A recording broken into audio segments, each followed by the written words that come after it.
Home making कभी कभी काफी मोनोटोनस और रिपीटेटिव लगती है ना। वही रोज का cooking, cleaning and organising, specially अगर हम उसे एक रिस्पॉन्सिबिलिटी की तरह देखते हैं तो फिर तो ये कभी ना खत्म होने वाली टू डू लिस्ट के जैसे होती है।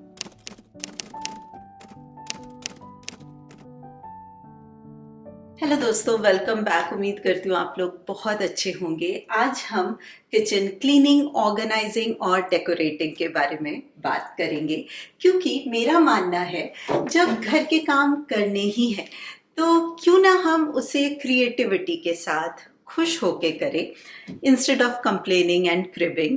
क्योंकि आप नोटिस करोगे जब आप होम मेकिंग को बस काम के जैसे नहीं बल्कि हॉबी के, क्रिएटिविटी के नजरिए से देखते हो तो हमारी सोच बदल जाती है। फिर होम मेकिंग थोड़ी इंटरेस्टिंग बन जाती है।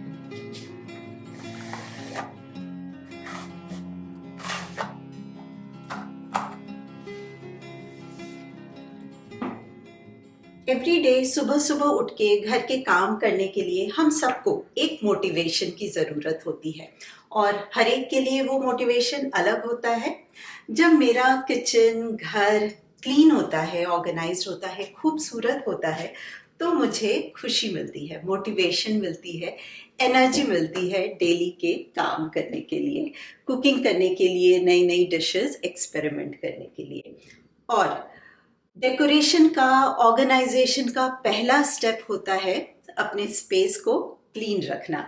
और वेट नहीं करना है कि जब टू मच डर्टी हो जाएगा फिर हम डीप क्लीनिंग करेंगे।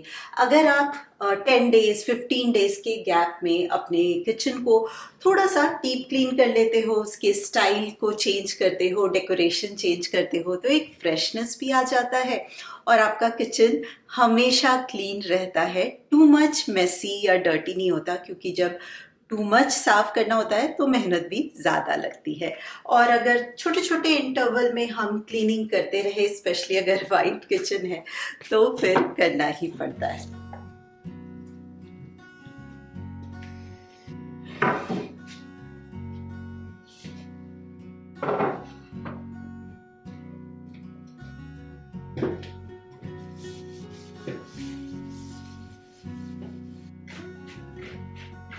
पहले मैं ड्राई कपड़े से शेल्फ्स को क्लीन कर लेती हूँ और उसके बाद स्प्रे से क्लीन करती हूँ। पूरे घर में ही क्लीनिंग के लिए, चाहे वो किचन हो, वॉशरूम हो, मैं मेयर्स का यही वाला ऑल पर्पस क्लीनर यूज़ करती हूँ। और काफ़ी टाइम हो गया है मुझे ये यूज़ करते हुए, अराउंड 4-5 ईयर्स तो हो ही गए हैं। मैं कॉन्सेंट्रेट मंगवा लेती हूँ अमेजोन से, और ऐसे बॉटल में हाफ कॉन्सेंट्रेट और हाफ पानी फिल करती हूँ। अगर इस तरह का बॉटल नहीं भी है तो जो सिंपल वाले स्प्रे बॉटल्स मिल जाते हैं ना अमेजोन पे या फिर डॉलर स्टोर में, आप वो भी यूज़ कर सकते हो। काफ़ी इफ़ेक्टिव है, केमिकल फ्री है, नेचुरल है, तो मुझे काफ़ी अच्छा लगता है। और हर एक जगह एक बॉटल प्रिपेयर करके मैं रखती हूँ, लाइक किचन में, वॉशरूम में। इस तरह से जब हमारा क्लीनर हैंडी रहता है ना, तो कहीं पे भी डर्टी दिखा आप तुरंत उसको क्लीन कर लोगे। बट अगर आपको बॉटल लाने के लिए दूसरे जगह जाना पड़ा ना, तो चांसेस हैं कि वो स्किप हो जाएगा। जब इन शेल्फ्स को मैं क्लीन करती हूँ ना, डिफरेंट वे से स्टाइल और डेकोरेट करती हूँ, और ये मेरा मोटिवेशन होता है। और इसका वेट मेरे साथ साथ आप लोग भी करते हो। मेरे पास ना 2 छोटे छोटे ये वाले प्लांट थे, और दोनों को मिक्स करके मैंने एक प्लांटर में डाल दिया है, तो काफ़ी बुशी हो गया है। ये पता है आइकिया से लिया था मैंने, और जब मैं अपने पुराने वीडियोस देखती हूँ, यहीं पे रहता है हमेशा से ये वाला प्लांट। और तब ये कितना छोटा हुआ करता था, लाइक आई थिंक इतना था, और अब 2 साल बाद ये इतना लंबा हो गया है। और ये जो बेल नीचे की तरफ बढ़ती है ना, बहुत ज़्यादा खूबसूरत लगता है। आप किचन कैबिनेट के ऊपर रख सकते हो, किसी भी टॉप शेल्फ पे रख सकते हो।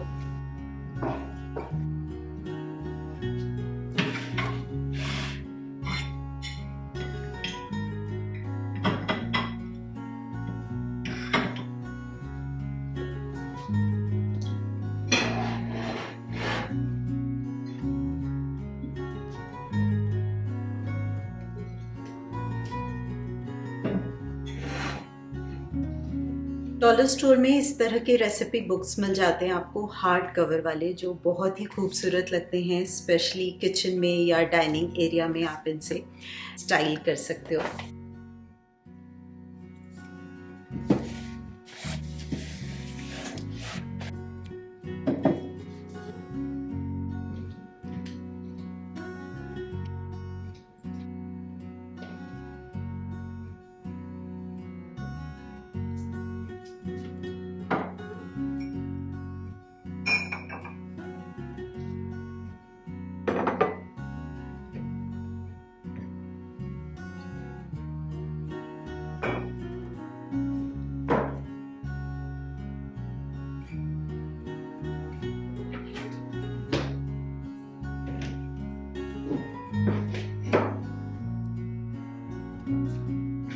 मैंने आप लोगों को दिखाया था ना, ये रोजमेरी और बेसिल 2 प्लांटर मैंने रेडी किए थे इंडोर रखने के लिए। प्लांटर के ऊपर मैं लेबल लगाने वाली हूँ। लास्ट ईयर भी जब मैंने गार्डन में रखा था तो लेबल लगाया था और बहुत ज़्यादा क्यूट लगते हैं। मेरे पास इस तरह से ना एक बैग बना हुआ है जिसमें सारे मैं लेबल्स ऑर्गेनाइज करके रखती हूँ, एम्प्टी वाले भी हैं। और पहले मैं चॉक पेन से लिखती थी इस पे, तो क्या होता था ना, गीला हाथ है, कभी लग गया तो वो मिट जाता था। तो अब मैं ये एक्रेलिक पेंट पेन से लिखती हूँ। काइंड ऑफ ये परमानेंट मार्कर है और बिल्कुल भी नहीं मिटता है।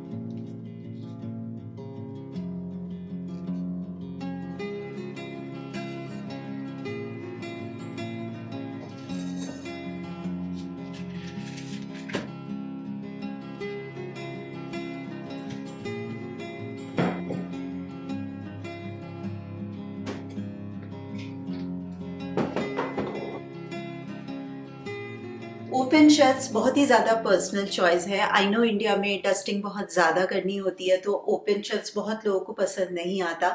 यहाँ पे बहुत ज़्यादा डस्ट नहीं होता है। 15-20 डेज में भी मैं एक बार ही क्लीन करूँ तो it's more than enough. But honestly अगर मुझे एवरी डे भी करना पड़े I will never complain, because ये कैफे स्टाइल लुक मैं हमेशा से अपनी डाइनिंग एरिया में क्रिएट करना चाहती थी। और जब भी मैं इसको देखती हूँ मुझे बहुत खुशी मिलती है। एवरी डे खुशी मिलती है कि जैसा मैंने विजुअलाइज किया था वो रियल में हो पाया, हम कर पाए। ये शेल्फ्स आइकिया से है और मैं लिंक डाल दूंगी डिस्क्रिप्शन बॉक्स में, क्योंकि बहुत सारे कमेंट्स आते हैं। अगर छोटा किचन है तो आप इस तरह से शेल्फ्स लगा के अपने मसाले ऑर्गेनाइज कर सकते हो। और इन शेल्फ्स को डेकोरेट और स्टाइल करने के लिए बिल्कुल एक्सपेंसिव चीज़ों की ज़रूरत नहीं है, जो हमारे किचन में ही ऑलरेडी है। जो ब्यूटीफुल क्रॉकरी, मसाले, फ्रूट्स, काफ़ी ज़्यादा ऑर्गेनिक और लिवेबल बनाता है हमारे स्पेस को। एंड डेफिनेटली प्लांट्स, अगर आप रियल प्लांट्स नहीं रखते हो तो आर्टिफिशियल भी रख सकते हो। But again I will suggest कि start with small money plant pothos, जिसको बहुत ज़्यादा केयर की ज़रूरत नहीं होती। क्योंकि जब भी आप अपने घर में प्लांट्स लाते हो ना, आपके आसपास बहुत खूबसूरती से कुछ बदल जाता है, बहुत ज़्यादा पॉजिटिविटी ऐड होती है।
किचन काउंटर टॉप को स्टाइल करने के लिए मैं मेनली वुड राइजर या फिर वुडन शेल्फ्स यूज करती हूँ। इस तरह के 2 टियर शेल्फ्स काफ़ी अच्छे होते हैं वर्टिकल स्पेस को यूज करने के लिए। ये आइकिया में मिल जाते हैं। इनफैक्ट आइकिया में इस तरह के 2 टियर शेल्फ्स डिफरेंट शेप्स में भी मिलते हैं। कॉर्नर शेल्फ्स को, कॉर्नर एरिया को स्टाइल करने के लिए, ऑर्गेनाइज करने के लिए भी काफ़ी सारे शेल्फ्स मिलते हैं। इनफैक्ट अमेजोन पे भी अवेलेबल है। एंड सेरेमिक जार्स, जब भी मैं इंडिया जाती हूँ सेरेमिक जार्स ज़रूर लेके आती हूँ। अमेजोन इंडिया में बहुत अच्छे प्राइस में मिल जाता है। इनफैक्ट वहाँ पे तो लोकल स्टोर्स में, रोड साइड पे भी बहुत अच्छे अच्छे कलेक्शन मिल जाते हैं सेरेमिक्स के। बट येस, जब भी आप सेरेमिक जार्स यूज़ कर रहे हो ना, ओपन शेल्फ्स पे या फिर किचन काउंटर टॉप पे, इनफैक्ट कोई भी क्रॉकरी यूज़ कर रहे हो, थोड़ा सा कलर कोऑर्डिनेशन का ध्यान रखना ज़रूरी होता है। अगर हम टू मच कलर यूज़ करेंगे ना तो स्पेस बहुत ज़्यादा क्लटर्ड लगता है। तो मेरी कोशिश होती है मैं लाइट कलर्स या फिर पेस्टल कलर्स यूज़ करूँ, बट ब्लू कलर भी किचन में काफ़ी ज़्यादा खूबसूरत लगता है।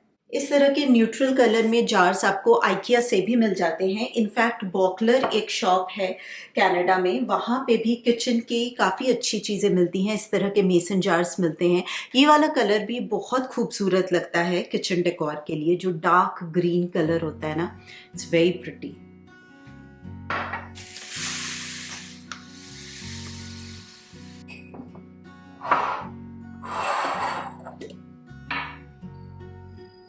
मुझे टाइम टू टाइम चाय पत्ती और चीनी का जार चेंज करना अच्छा लगता है। पहले मैंने रेड कलर वाले जार में चाय पत्ती रखी थी और ये डार्क ग्रीन कलर वाले में चीनी, और ये दोनों ही कलर काफ़ी अच्छे से ब्लेंड कर रहे थे एक साथ। अभी मुझे इस ब्लू जार में चीनी रखनी थी, तो अगर मैं रेड कलर के साथ रखूंगी तो it's like too much colour going around, तो इसलिए ब्लू कलर के साथ मैं ये न्यूट्रल कलर जार यूज कर रही हूँ चाय पत्ती रखने के लिए।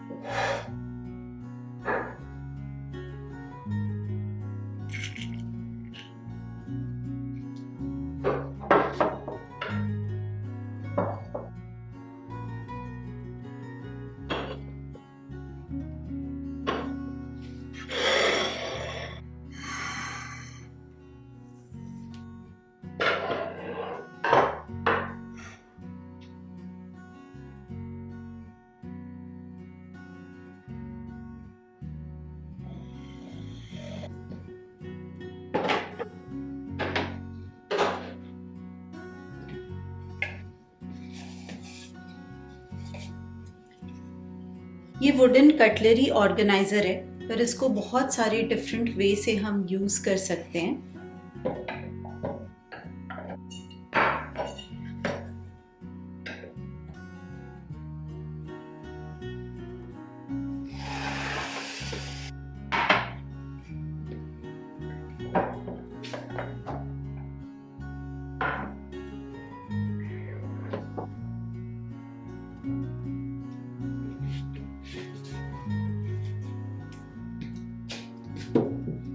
पहले वहाँ पे ये वाला प्लांट रहता था, पर अभी ना ये काफ़ी बिग हो गया है किचन काउंटर के लिए, तो मैं ये छोटा वाला रख रही हूँ।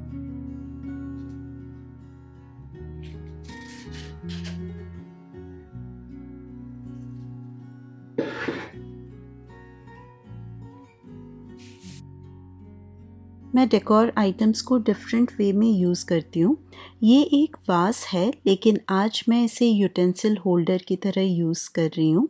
इसका raw earthy texture counter top को वार्म और ऑर्गेनिक टच देने के लिए परफेक्ट है।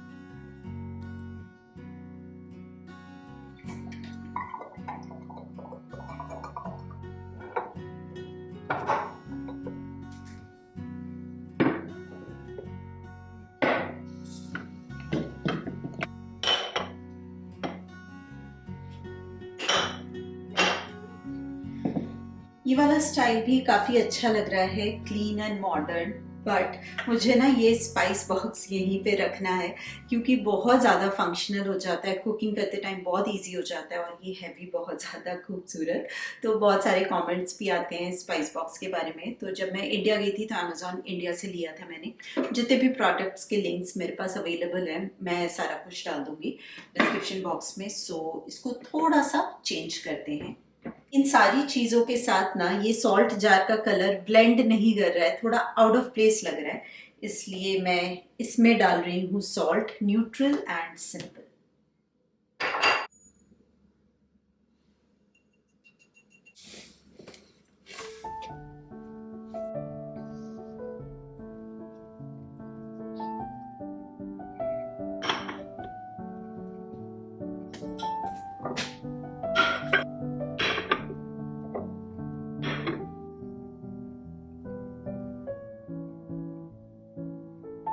अगर आपके पास कॉर्नर शेल्फ नहीं है ना, तो आप इस तरह के केक स्टैंड भी यूज कर सकते हो ऑर्गेनाइज करने के लिए, या फिर लैम्प एंड प्लांट रखने के लिए।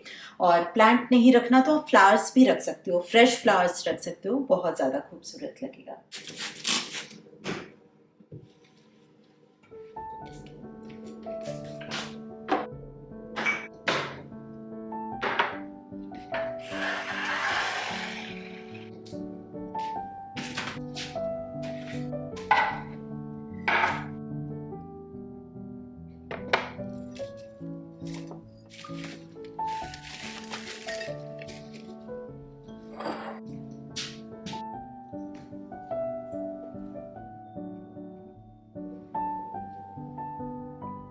मेरे चैनल पे आपको बहुत सारे किचन डेकोर वीडियोस मिलेंगे और ये सारी चीज़ें ना सेम ही हैं, बस मैं उनकी जगह बदल देती हूँ। तो आप पुरानी चीज़ों को ही जस्ट शफल करके उसको डिफरेंट वे से ऑर्गेनाइज और डेकोरेट करके ना पुरानी चीज़ों से ही नया लुक क्रिएट कर सकते हो। पहले ये लैम्प दूसरे कॉर्नर में रहता था, इस बास्केट में मैं कुछ और ऑर्गेनाइज करती थी। यहाँ पे मैंने सारे डेली यूज़ वाले चॉपिंग बोर्ड रख दिए। डेली यूज़ में इसलिए बोल रही हूँ क्योंकि मेरे किचन में ना बहुत सारे चॉपिंग बोर्ड्स ऐसे हैं जो चॉपिंग करने के लिए नहीं है, सिर्फ डेकोरेट करने के लिए है। इसलिए बच्चे और अनुज जब भी चॉपिंग करने आते हैं ना, मुझसे पूछते हैं कि ये वाला चॉपिंग बोर्ड ले लूँ, ये सजाने के लिए तो नहीं है। तो अब नो कंफ्यूजन, क्योंकि डेली यूज वाले सारे चॉपिंग बोर्ड मैंने इस बास्केट में रख दिए और नाइफ्स यहीं पे होते हैं, तो ये परफेक्ट चॉपिंग स्टेशन बन गया है।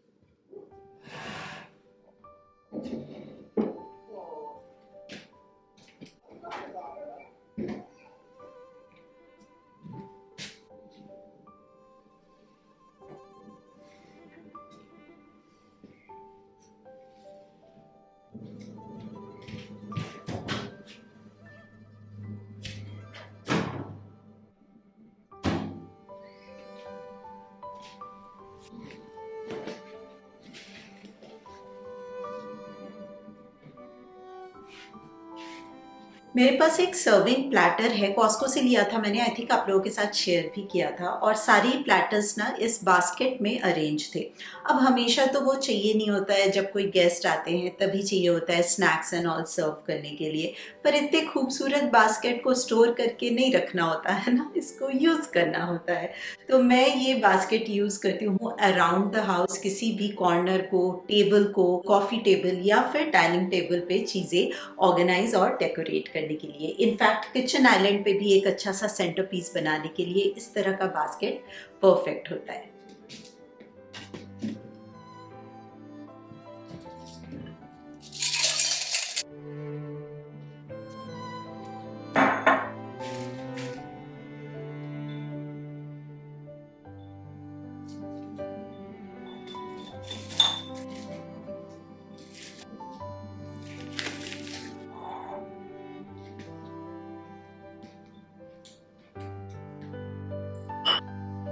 इस तरह से ट्रे में चीज़ों को ऑर्गेनाइज करने का सबसे बड़ा बेनिफिट ये होता है, स्पेशली डाइनिंग टेबल के ऊपर, कि इन केस गेस्ट आ गए, आपको पूरा टेबल चाहिए फूड सर्व करने के लिए, या फिर बच्चों को कोई आर्ट एंड क्राफ्ट करना है और आपको टेबल स्पेस फ्री चाहिए, आप सिंपली ट्रे को उठाओ और कहीं और रख दो, हो गया आपका डाइनिंग टेबल कंप्लीटली फ्री।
अगले दिन की शाम हो चुकी है और सुबह से ही बहुत ज़्यादा बारिश हो रही है। नेक्स्ट वीक पूरा बारिश ही दिखा रहा है वेदर फोरकास्ट में।